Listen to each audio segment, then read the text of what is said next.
Hi, I'm Jon Lieber, and this is what we're watching in U.S. politics this week. The big question is, will the Democrats replace Joe Biden after a disastrous debate performance? Biden was not sharp in Thursday night's debate, seeming every bit of his 81 years old, slurring his speech at times, rambling, making confusing comments about what he was going to do to Medicare.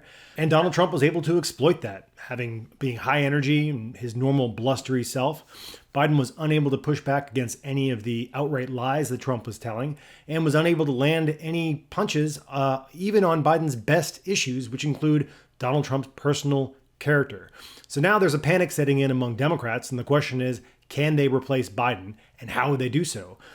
It's going to be very tough to push aside the sitting president of the United States and the leader of the Democratic Party.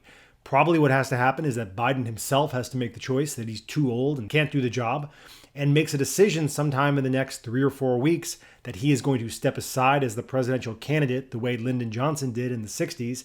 To help the Democrats avoid a contested convention in the wake of that, he probably would have to endorse a successor. The most likely successor is Vice President Kamala Harris, who's the first African American and first female vice president in U.S. history.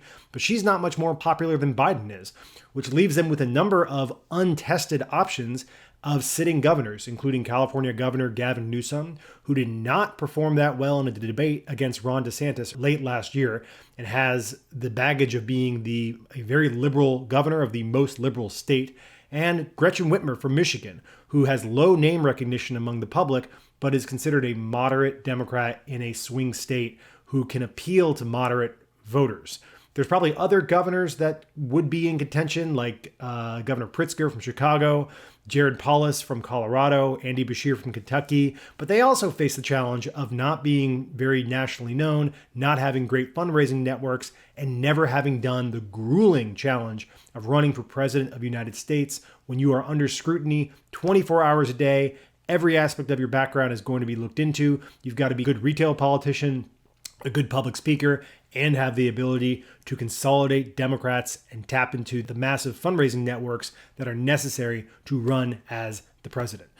So not a lot of great options for Democrats right now. Former President Donald Trump remains ahead in most swing state polls and suggesting he probably should be considered the front runner in the race for now. But this question of the pressure that's going to be on Biden over the next several weeks is not going to go away until Biden has a very strong public appearance that makes people less worried about his age. Lots of baggage going into the August conventions for Biden, and a real headwind for his campaign.